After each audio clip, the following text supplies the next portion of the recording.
Newsbreak. Sa headlines kan mga barata, mga residente sa Albay asin lokal na gobyerno pinapaalerto sa posibleng pagdalihig kang lahar hali sa Bulkang Mayon. Mga parasira sa kostal na barangay kang Katanduanes pinatanidan kang Philippine Coast Guard ngunya na may bagyo. Halangkaw na opisyal kang New People's Army sa Bicol na aresto sa Cebu City. International students na nag-i-enroll sa Naga College Foundation mas nagdadakol. Uya mga bareta sa aldaw na ini. Ako po si Christine Reyes. Suspendido ngunya na aldaw ang laog sa mga pampubliko asin pribadong eskwelahan sa nagkapirang banwaan sa Camarines Sur. Huli kan pag-ura na pwedeng darahon kan bagyong Ada. Kabali digdi ang banwaan nin Gainsa, Pili, Milaor, Balatan, Tinambak, Karamuan asin iba pang mga banwaan sa probinsya nin Camarines Sur. Digdi sa syudad din Naga, mayo ning klase kasubagong aga ang mga nasa kindergarten. Alagad may klase ang mga nasa elementary asin senior high school.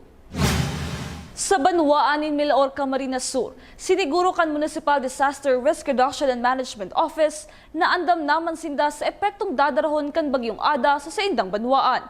Uya sa kuyang report. Maduros kasabay kan pabugso-bugsong pag-uuran ang namamatayan sa ibang parte kan Camarines Sur na yaw na sa irarom kan signal number 1 huli kan bagyong Ada. Sa Milaor, Camarines Sur, preparado naman ang mga personnel kan Municipal Disaster Risk Reduction and Management Council, pati naman ang silang mga rescue equipment, ano man ang maging sitwasyon sa bagyong Ada. Sinabi ni Operation Head Alexandre Hidalgo, sa ina ng inabisuhan ang mga residentes kan barangay kan mga dapat nindang gibuhon urog na sa mga flood-prone barangays kan munisipyo. Kaibanan man kan MDRMO Milaor ang iba pang grupo na yaon sa rescue cluster, araw kan BFP asin PNP na nakatutok sa seguridad kan mga residentes. Nakaprepara na po kami, nabisuhan na po every time, nag-update po kami sa mga barangay. Halos 36 hours ang update nito sa Diyos sa Pag-asa. Kadakol kay mga model. So we have to consider gabos ng mga model para at least maaraman ta kung ano talaga, kung sain talaga ang na complete na tama ang yung ADA. So ang PNP po, ang BFP together with the preparado po kami sa kabos ng mga response clusters, so mga preposition kami ng gamit, then preposition ng evacuation centers, then stockpiling ng food. Pag-abot man sa evacuation centers, may tulong evacuation centers ang LGU Milaor, asin may mga evacuation centers man ang kada barangay. Dakulang tabang man ang mga may sadirinin halangkaw na harong na temporaryong pinagdadagusan kan mga residentes na yaon sa barahaon na lugar. Ito po ang mga barangay evacuation centers, then halos kadaklan po, naglilipat po ang mga residente sa mga halangkaw na harong. So yan po ang ginigibok nila. Kung incapacitated naman po ang evacuation centers ng Banwaan nila o evacuation centers, iba po kitang second option naman po sa Sibiswa. Then ang province po, naka-advise po yan kung kulang na sa itong evacuation centers. Then kung po kita sa Kataraid ng Banwaan, pwede po kita magkakaroon sa Kataraid ng Banwaan kung ang padok na fully capacitated na ang evacuation centers na sa Banwaan. Ang kaipuhan sa panahon na ini, iyo ang paghahanda sa mga daay pinaglalaoman na pangyayari. Paulit-ulit man pinapagirumdom kan otoridad na ang preparadong residente makakalikay sa peligrong darakan kalamidad. Para sa Jaran TV 48 Naga, Christine Alcanzo Reyes, Newsbreak. Sa kasumpay na bareta, maski nagpaluwas na ning abiso ang opisina kan MDRMO Milaor sa mga barangay ngunya na igwang bagyo. Personal subot aaramon ni MDRMO Milaor Operation Head Alexandre Hidalgo ang kamugtakan kan 20 barangay kan sa idang banwaan. Pero man naglalaom ang MDRMO Milaor na zero casualty ang sa idang banwaan kada may kalamidad, kung kaya doble ang sa idang ginigibong preparasyon. So ba po naglibot na kami sa barangay, malibot po kami ngunyan sa barangay para maabisuhan po ang kapos-nabitan test kami sa Banwaan mo para po sabihan sinda, maabisuhan garay sinda ang preparasyon ng kapos na pamilya para ang preparasyon na kaya is worst case scenario. Kaya kita ma-prepare na itong nasa average level. We have to prepare the scenario para ang aim ta is worst, zero casualty. So, pag preparado kita, ayaw sa peligro, magiging maray po. Padagos sa mga bareta, hulikan maraot na kamugtakan kan panahon. Sarado muna sa mga hikers asin nagbibisita ang Mount Isarog Natural Park asin Malabsay Falls. Susug sa abiso kan City Environment and Natural Resources Office na pinamamayahan ni Mr. Marvin Sagun. Pinag-gibo ninda ini para malikayan ang anuman na disgrasya o aksidente sa taas kan Mount Isarog, ngunyan igwang pinagbabantayan na bagyo. Pigmauta pong isara mo na ngunyan ang Mount Isarog Natural Park, ang satuyang Malabsay Falls. Ninhuli po sa humakang maraot na panahon. Ginibuta po ini para po makaiwas po sa anuman na insidente ng mga possible accident po sa satuyang mga mabisita dyan sa satuyang Mount Isarog Natural Park. Padagos sa mga bareta, nagkaulay naman ng City Disaster Risk Reduction and Management Council as in Solid Waste Management Office para sa preparasyon ngunyan na may raotin panahon. Sa SWMO man ang mga ekipahe as in transport vehicle na gagamiton in kaso may mga pag-ebakwar as in pag-rescue na kinakaipuhan. Sinabi ni SWMO Head Engineer Joel Martin na natuod naman ang mga nagenyo sa raot nin panahon kung kaya perping preparado maski nasa signal number 1 pasana. Si CDRRM mo po kaulay mi kasugma, saro pa po yan sa pag-uurulayan. Kitaman po baga sa SWM mo, yang sa to si mga ekipahe, yang sa to si mga kaipuhan ng mga transport vehicle. So preparado na po kita kung ano man po ang any eventualities dahil manlugod. Pero kita po baga tayo natuod naman na arog ganim signal number 1 ang naga. Kita man po nagpipreparado. Sa iba pang mga bareta, habo ng mautro kan Philippine Coast Guard Catanduanes na may malamos giraray na parasira ngunya na may bagyong binabantayan. Pinagirumdom ang mga ini kan piligrom darakan maraot na kamugtakan kan panahon. Ang detalye sa report ni Melvin Machado. Ngunyan ay guwang bagyong makakaapekto sa Kabikulan, marikas ang naging paghiro kang Coast Guard Station Catanduanes sa pamamayo ni Lieutenant Junior Grade Keith Villanueva, Philippine Coast Guard, sa pagkondusir ng information dissemination o rugna sa mga parasira asin mga nakaistar sa kostal na barangay kanasabing probinsya. Personal na pinagbisita kang Coast Guard Substation as mobile teams ang kostal na barangay para paaramon ka nagdadanay na Sea Travel Advisory. Pinagirumduman ang mga parasira sa peligro kang pagpapalawod kung igwang bagyo na may darang bakusog na duros asin darakulang alon sa kadagatan. Enero 5, duwang parasira halis sa San Andres, Catanduanes ang nalamos asin inatong sa baybayon kang Sitio Dipata, Barangay Gogon, Karamuan, Camarines Sur. Saro man sa saidang kaibahan ang nakasalbar. Para sa GNN TV 48 Naga, Melvin Machado, Newsbreak. Sa samuyang pagbabalik, medical officer kan New People's Army sa Masbate na aresto sa syudad kan Cebu. Yan asin iba pang nangyayarot ng mga bareta. Digdi lang yan sa GNN TV 48 Naga, Newsbreak. The digital age is here. They warn us of a cold, efficient world where the human touch is lost to automation. But we refuse to accept that choice. At Naga College Foundation, we believe the best future is one led by heart. We equip you with the skills you need to thrive. From our dynamic programs in finance and business, to the hands-on fields of IT and engineering, through our vital health sciences, our justice programs in criminology, and the crucial roles of education in the arts, we cover the entire spectrum of tomorrow's workforce. Here, you don't just become future ready, you become a worker with empathy, a leader who understands that technology must serve humanity. Choose the college that prepares you not just for the job, but for the world. The future is here at NCF. Enroll at Naga College Foundation. Let us build a brighter, kinder tomorrow.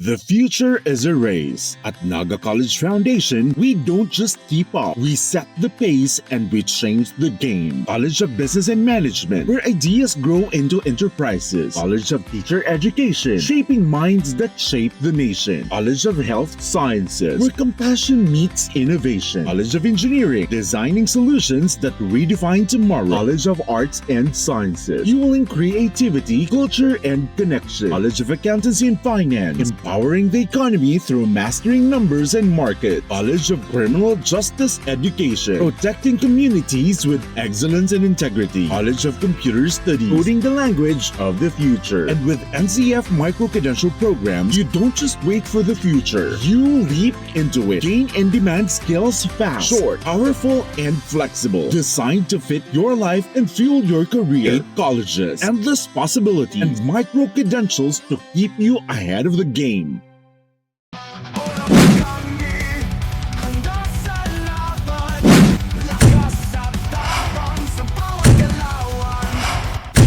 Ano, Moraga?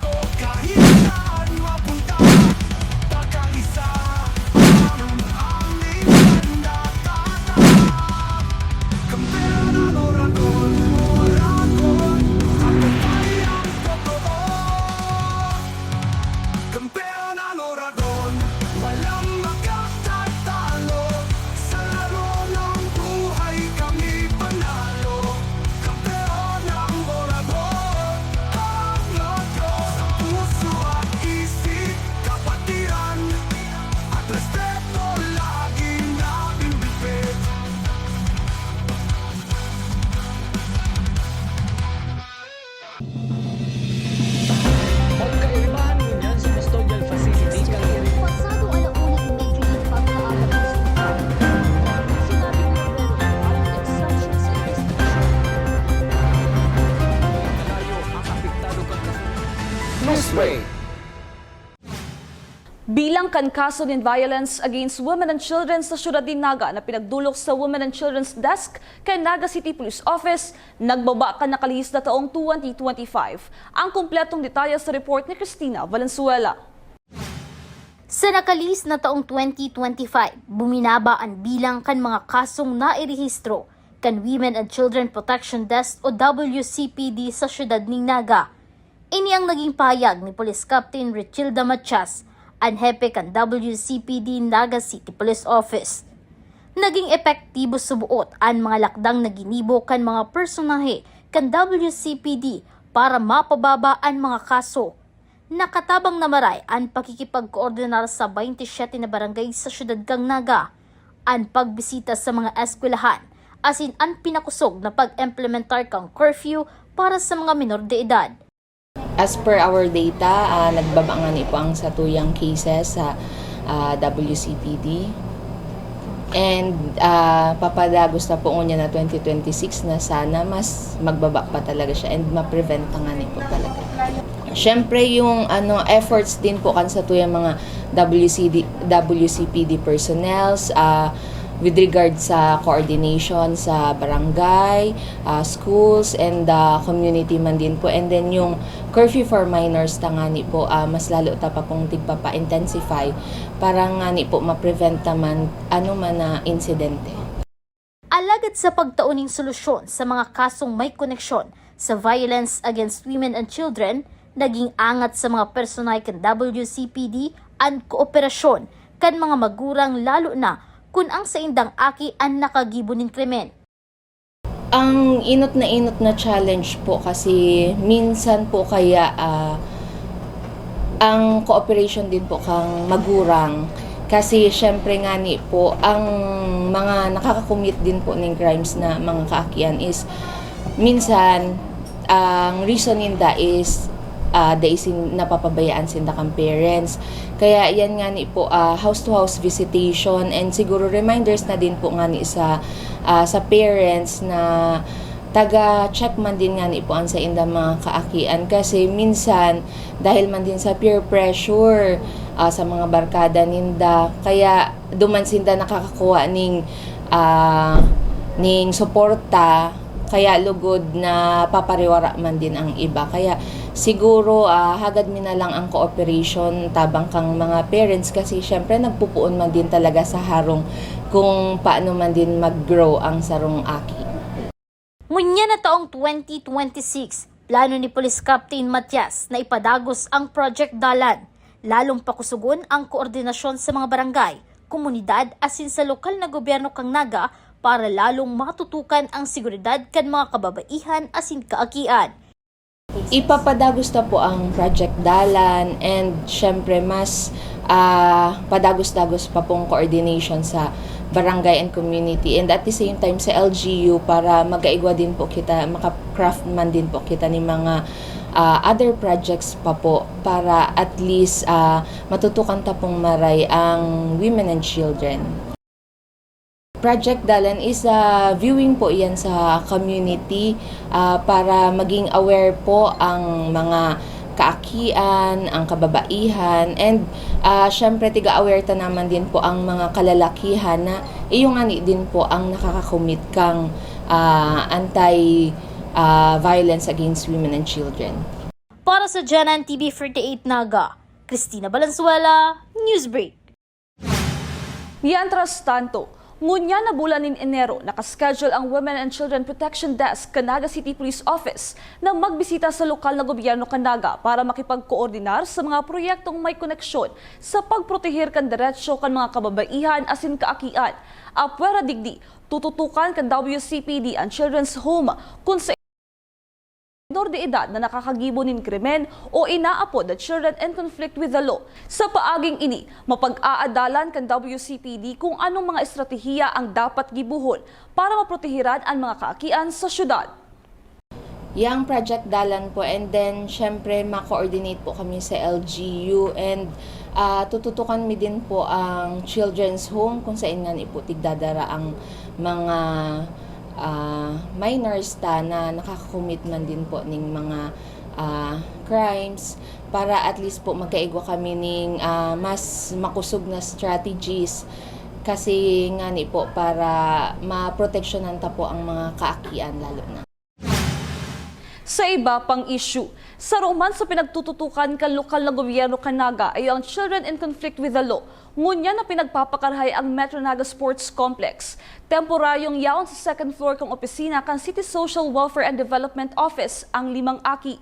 Alagad, sadit subot ang espasyo para sa mga ini. Suso kay City Councilor Elmer Baldemoro, may umansindang ibang malipatan kung kaya pinakaulayan si mga aki na pinagpapakarhay ang sidang lilipatan na mas mahiwas para sa inda. Medyo sadit po ang lugar, kaya kumbaga komparado man na dakula itong facility. Kaya lang kumbaga mayo po kaya ang ibang pwedeng malipatan, and kumbaga pinakiulayan man si mga aki na dikit na sakripisyo mo na dahil inaayos man itong lilipatan ninda duman sa nursery sa Carolina. So duman mas mahiwas ang sa indang lugar, pati itong solar, itong perakang building, pati itong lugar na pwede sindang makapagkawat-kawat sa luwas. So pinapaintindi man sa mga aki na dikit lang na panahon, makakalipat na sinda duman.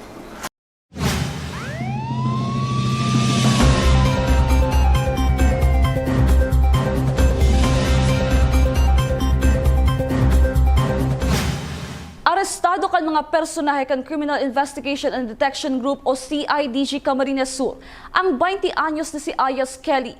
Matapos magpositibo si Ayas Kelly sa gun buy bust operation kasubanggi sa Villa Sorabilia, Concepcion Grande, Ciudad de Naga. Nakumpiskar kan CIDG sa suspect ang KG-9 rifle, 4 na pidaso nin bala, 20,000 pesos na bural money, asin sarong sachet nin subuot shabu.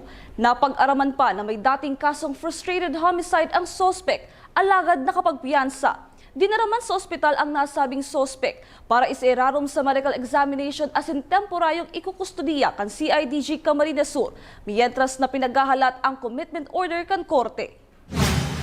Sa iba pang police report, sarong opisyal kan New People's Army as in #1 most wanted criminal sa Bicol, ngunya na taon, ang naaresto kan pinagsarong puwersa kan PNP Bicol, PNP Cebu as in Philippine Army duman sa syudad kang Cebu. Bit-bit kan mga otoridad ang warrant of arrest para sa akusadong si Ayas Rudy, 54 years old kan San Fernando, Masbate, alagad nag-iistar na ngunyan sa Cebu City. Si Ayas Rudy ang saro-subuot na medical officer kan Squad 2 Platoon 1 Kilusang Larangang Guerrilla, North Sub-Regional Committee 4 kan Bicol Regional Party Committee asin nahahampang sa kasong 2 counts of murder, multiple attempted murder na may piyansang 120,000 pesos, asin kasong arson na may piyansang 72,000 pesos. Matapos maaresto, idinara na ini sa Substation 9 kan Cebu City Police Station para sa documentation.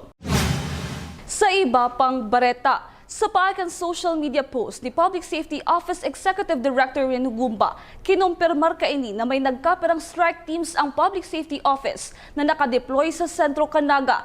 Ini bilang kadagdagan sa traffic direction and control kan sa idang opisina. Ang nasabing strike teams ang nakadeploy subuot sa Panganiban Avenue, Peña Francia Avenue, J. Hernandez Avenue, San Felipe Libotan area asin Bagong Bayan Sur Ateneo Avenue. Ini para sa dagos-dagos na pag-check asin pag-issue kan citation ticket para sa nagbabalgar sa parking asin road obstruction regulation. Ang nasabing lakdang ang partikan Project Redirect na nagtatabang sa duwa pang component, ang road clearing operation asin Oplan Antabay para sa mga pampublikong lunadan sa syudad. Sa iba pang bareta, peligroso sa lahar asin sediment-laden stream flow ang Niisi Channel, Binaan Channel sa Banwaan, Candaraga, Mabinit, Bonga, Matanag, Buyuan asin Padang sa syudad Legazpi, Lidong River asin Basod River sa Santo Domingo asin Masarawag asin Maninila channels, pati na ang mga distributary channels tigdi. Ini ang nakabugtak sa lahar advisory kan FIVOX DOST na pinagpaluwas mo niya na aldaw para sa mayon volcano na pwedeng mangyari kung nagkakaigwanin makusog na pag-uran, hulikan bagyong Ada. Inabisuhan man ang mga komunidad asin mga lokal na gobyerno na pirming i-monitor ang kamugtakan kan panahon, urog na ang rainfall warning. Sa iba pang bareta, pinanginotan ng 31st Charge Battalion katuwang ang Philippine Charity Sweepstakes Office sa syudad Legazpi asin MDRMO Kamalik ang Humanitarian Assistance and Disaster Response Operation sa Barangay Taytay asin Barangay Barrio Kamalig, Albay. 300 food packs ang sayang pinagtaos sa mga residentes na apektado kan pag-aalburuto kan Bulkang Mayon na yaon mo niyan sa mga evacuation centers. Sa primerong aldaw kan pag-aalburuto kan Bulkang Mayon, naging katuwang na ang 31st Infantry Battalion sa pagtaon ng seguridad sa mga evacuation centers na pinag-iistaran mo niyan kan mga residentes. Bako na lang mga estudyante halis sa Bicol ang mahiling ngunyan sa Naga College Foundation. Sa ngunyan, luway-luway naman nagdadakol ang mga international students na naka-enroll sa Naga College Foundation. Ang detalye sa report ni Campus Correspondent Kenneth Del Mundo. Bakoon na lang hali sa mga syudad asin munisipyo kan mga probinsya sa Bicol o maging sa luwas kan reyon ang nag-enroll sa Naga College Foundation. Kad nakalihis na si Mana, 5 international students ang liwat na nag-abot sa Naga College Foundation para mag-enroll. Apat digdian hali sa nasyon kan Kenya asin saroan gikan sa Tanzania.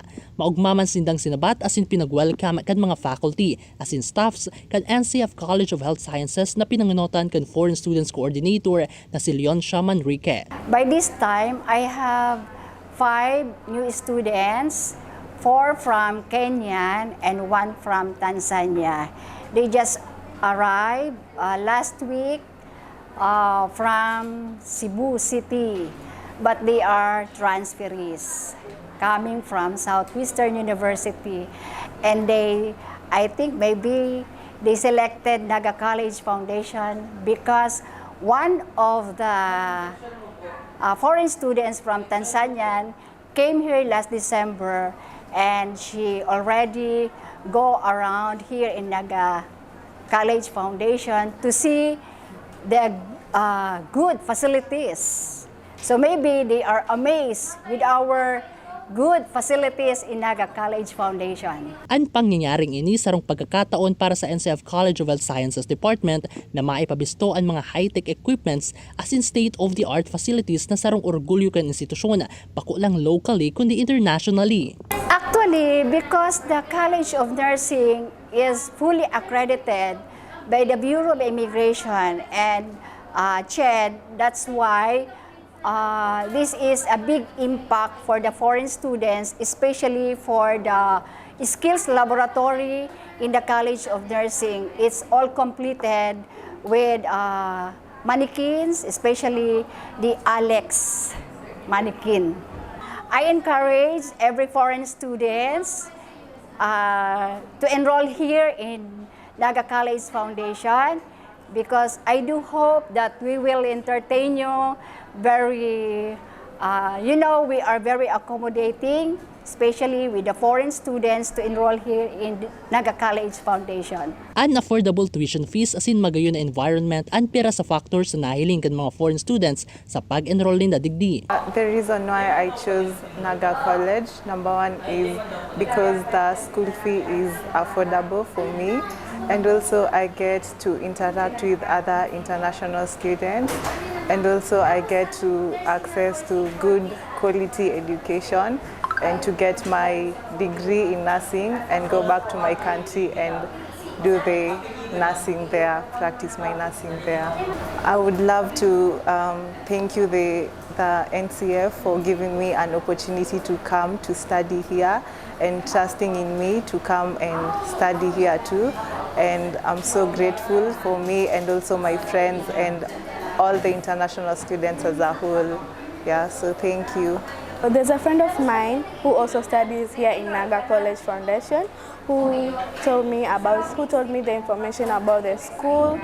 For real, for me, it was good information for me, and I came here, I see for real it's good, it's nice, and what he said is really correct. The school is good as what he said. Good quality education. And also according as how I know, it also provides the real life of nursing. Ang luway-luway na pagdakol asin pag-enroll kan mga foreign students sa institusyon sarong senyal na ang pasilidad asin serbisyong itinatao kan Naga College Foundation na hilinga asin nabibisto bako lang sa reyon asin sa bilog na nasyon. Hulita ang Naga College Foundation, luway-luway man na nare-recognize asin nagtatransform bilang sarong international hub para sa mga estudyante para dagos na mabisto bilang sarong growing global reputation institution. Patunay digdi ang pag-transform kan institusyon bilang sarong universidad ang Naga University Foundation. Para sa GNN TV48 Naga, Kenneth Del Mundo, Newsbreak. Yan ang mga bidang baretang nakalap kan mas pinakusog na puwersa kan GNN TV48 Naga News and Bicol Affairs. Day malingaw na i-follow ang samuyang official Facebook page, GNN TV48 Naga. Padagos kaming mahato din mga baretang garantisadong nangingenot as sinapapanahon. I-hit ang subscribe button sa muyang official YouTube channel, GNN TV48 Naga, para updated kita sa mga bareta asin istoryang bidaan Bicolano. Ako po si Christine Reyes, asin ini ang GNN TV48 Naga Newsbreak. Tanga diri ko nababay na GNN TV48 Naga. Kalma! Lumipat lang ang GNN TV48 Naga sa channel 48.1. What? Direk, ang simple lang ng solusyon dyan. Kunin ang remote, pumunta sa menu Setup o Settings, at hanapin at pindutin ang scan at hintayin. Then, boom! Balik na si GNN sa channel 48 mo. Para sa mga balitang nanguna at napapanahon, At sa mga programang suwak sa panlasa mo. tutok lang sa GNN TV48 Naga, Bida ang Bicolano! Be a champion, be a tiger today. NCF's the quest, let's lightning your way. At the Naga College Foundation Basic Education Department, we provide an environment where innovation is nurtured and resources promotes collaboration and discovery. Our students benefit from hands-on learning in cutting-edge science and technology laboratories, bridging theory with practical application. We maintain a supportive institutional framework, ensuring a safe, clean, and academically focused atmosphere for every student. Beyond academics, our comprehensive facilities, including sports, develop leadership, teamwork, and discipline. NCF is proud to be a LASSO accredited institution, a recognized mark of excellence and high-quality education. This is Naga College Foundation Basic Education Department. Changing the game. At NCF, we're all about that holistic grind. Hands-on training, real-world experience, and affordable education that gets you industry ready. Shoot to edit, dito from concept to screenwriting. From shooting to editing to actual broadcasting, NCF was the first and the only school that has its own operational television and radio stations. No boring stuff, just real skills for the real world. G ka na ba? Be a tiger today.